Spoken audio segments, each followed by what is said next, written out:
Well, good afternoon. As you can see, there's some pinnacles behind me. I'm here near Death Valley in a place called Trona Pinnacles.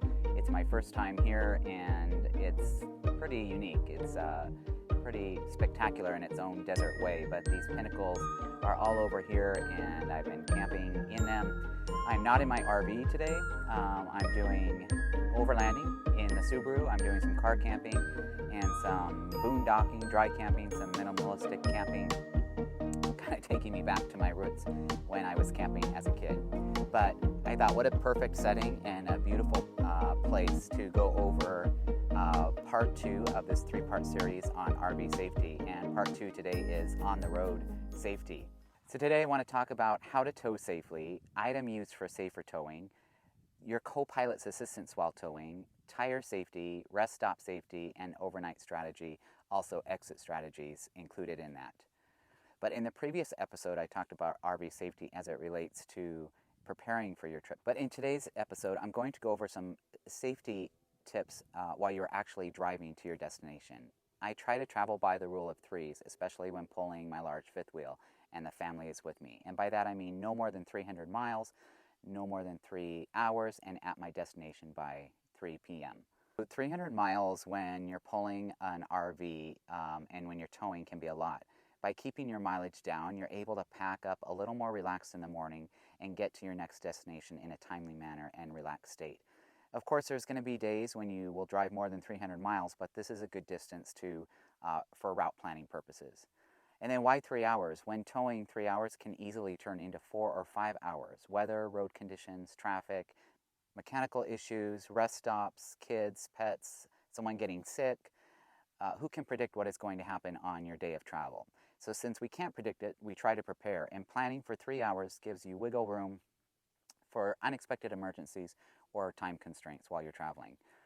At your destination by 3 p.m., I try to always travel by this rule. You're able to set up and finish before dinner time in the daylight, and you're able to enjoy your evening at your destination.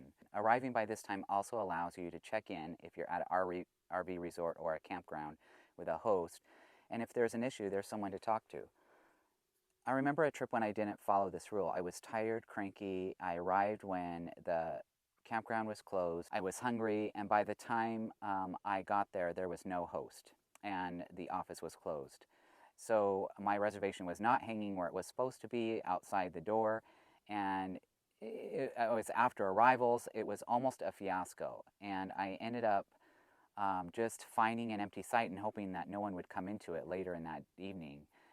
I ended up eating in the dark. It was freezing cold. I had a poor man's meal, and it was just kind of, it could have all been prevented had I had stuck to that rule of arriving by 3 p.m. It's not always feasible to travel this way, but on those days when you will be on the road longer and traveling a further distance, you can prepare for that as an exception. Otherwise, keep to the rule of 3s, and you and your family will have a much more enjoyable, peaceful, and safe travel day. So do you have items necessary for towing for the day of? These items could include things like a dedicated RV GPS, which routes you based upon your RV settings that you've entered, and it helps you avoid things like low bridges or tight roads. Are you connected properly? Do you have a breakaway cable installed? Do you have window washer fluid? Does the RV or tow vehicle need any maintenance before travel? Do you have TPMS system on both the RV and the tow vehicle? Are all your lights working? Do you have roadside cones or flares, a flashlight, a first aid kit? I'm sure you'll be able to come up with more items as you start thinking about this list. Do an inventory and take note of what you have that will make you safer during your day of travel. Sometimes I'm not always able to travel with family or friends, and many times I'm traveling by myself. So when I have a co-pilot or someone traveling with me in the passenger seat, it's really nice. This person can help you navigate. They can be an extra set of eyes. They can look up information when traveling. They can make phone calls, and they're great at keeping you company and stay awake while you drive. They also can help you perform various tasks during setup and breakdown, including the final walk around. They can assist you in checking all the lights. They're able to help you back into a spot or navigate tight roads. To have a co-pilot is great, so next time you have one, buy them a really good cup of coffee as a way of thanking them. I'm going to mention tire safety, but I'm not going to elaborate right now on this as I want to save that for another video.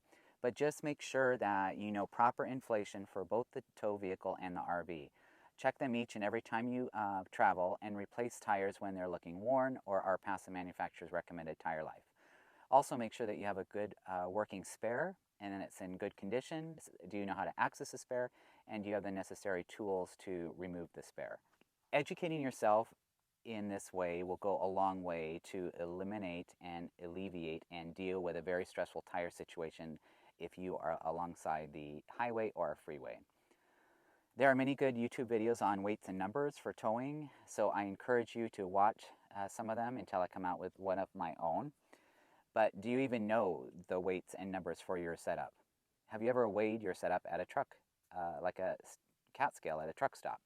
Do you know if your tow vehicle or trailer is overloaded? Knowing these weights and numbers is crucial to have a safe travel day for yourself and for all around you.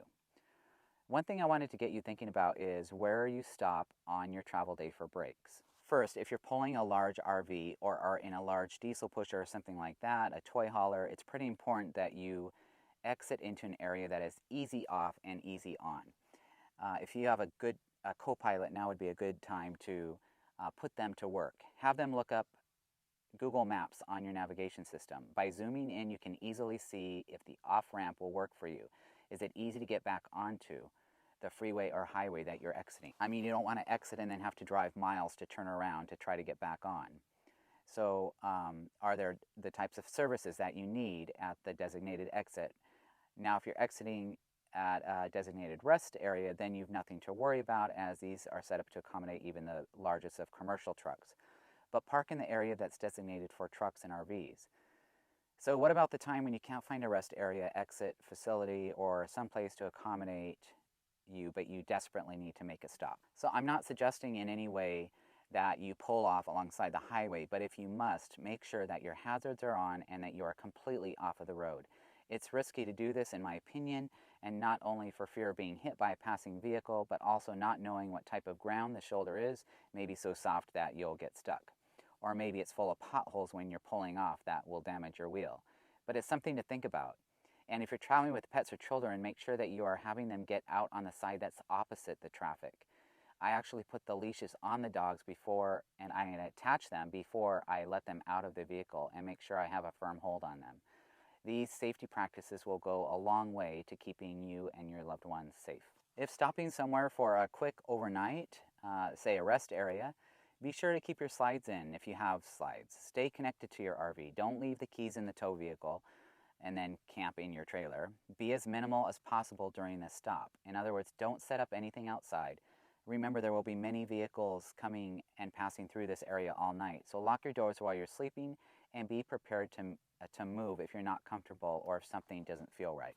The same is true for truck stops. Although spending the night at a truck stop is not my first choice, it can be very noisy and bright. The trucks run their generators most of the night, and the truck stop is usually lit up with super bright lights. There can also be a loudspeaker system which announces the trucker's next shower availability. But if you do stay at a truck stop, they can feel a bit more secure, as most of the vehicles there are for the very purpose which you find yourself there, a much needed break.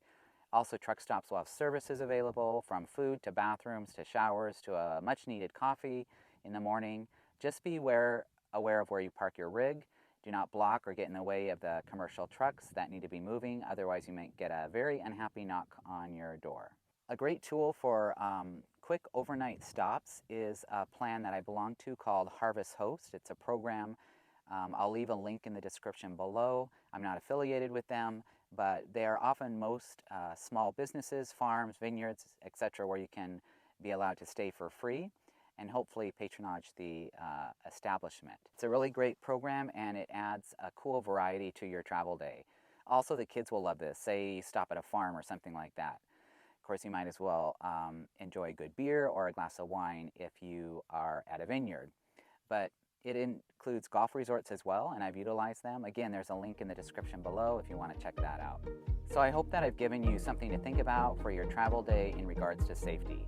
This is not an all-encompassing list. list. And please let me know in the comments other things that you do during your travel day to make you and your loved ones feel and be safer. But thanks for being here. Please consider subscribing, liking, sharing this video. It helps my channel grow. And the final episode in this series will be released soon, so be sure you hit the notification icon so that you'll be notified when it drops. But until the next one, enjoy your journey.